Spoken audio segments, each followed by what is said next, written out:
ఎసుంటి కొలువు చేసేటోళ్ళైనా ఎంత పెద్ద బిజినెస్ చేసేటోళ్ళైనా పెళ్లి చేసుకుంటే ఓ 10-20 రోజులు సెలవు తీసుకుంటారు.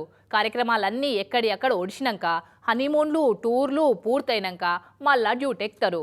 కానీ ఆర్మీ జవాన్లకు ఆ ఛాన్స్ ఉండదుల్లా. పాపం పెళ్ళైన తెల్లారే డ్యూటీ ఎక్కమని పిలిపొచ్చిందట గీ జవాన్కి. బీహార్ బక్సర్ జిల్లా నందన్ అనే ఊరట గీ పెళ్లికొడుకు త్యాగి యాదవ్ అనే ఆర్మీ జవాన్ పేరు. మొన్న 7వ తారీఖు నాడే లగ్గం చేసుకుండు. ఇక తెల్లారి రిసెప్షన్కి ఇట్లా పెట్టుకున్నట. కానీ పెళ్ళైన తెల్లారే పై ఆఫీసర్ ఫోన్ వచ్చిందట, వెంటనే వచ్చి డ్యూటీ ఎక్కుమని. అంతే, ఆఫీసర్ ఆన్ డ్యూటీకి తయారయ్యాడు మనోడు. పాపం పిల్లగాని ఫీలింగ్ ఎట్లుందో గాని కొత్త పెళ్లి పిల్లకైతే కాళ్ళ పారాని ఆరకముందే కాళ్ళ కింద బాంబు వెళ్ళినంత పని అయిపోవచ్చు.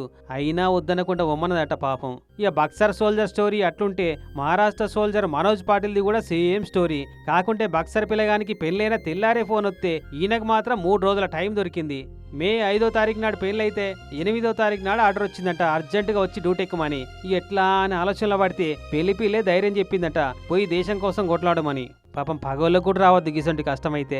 పెళ్లి చేసుకోకముందే ఆ ఆర్డర్లు ఏవో వచ్చినా బాగుండు అని అనుకుంటురట సుట్టపోళ్ళు. కానీ ఆర్మీ జవాన్లకు అసంటి కట్టుబాట్లు సెంటిమెంట్లు నడవాయి కదా. అద్దుమ రాత్రి నిద్రలు లేచి రమ్మన్నా పోతూనే ఉండాలనాయ్. అట్లుంటది మరి వాళ్ళ నౌకరి. అందుకే కదా జై జవాన్ అనేది. పాపం కొత్తగా పెళ్ళైన ఈ పెళ్లి పిల్లలు వాళ్ళ నొసట్ల సింధూరాలను యుద్ధానికి పంపిస్తున్నట్టే ఉంది పో.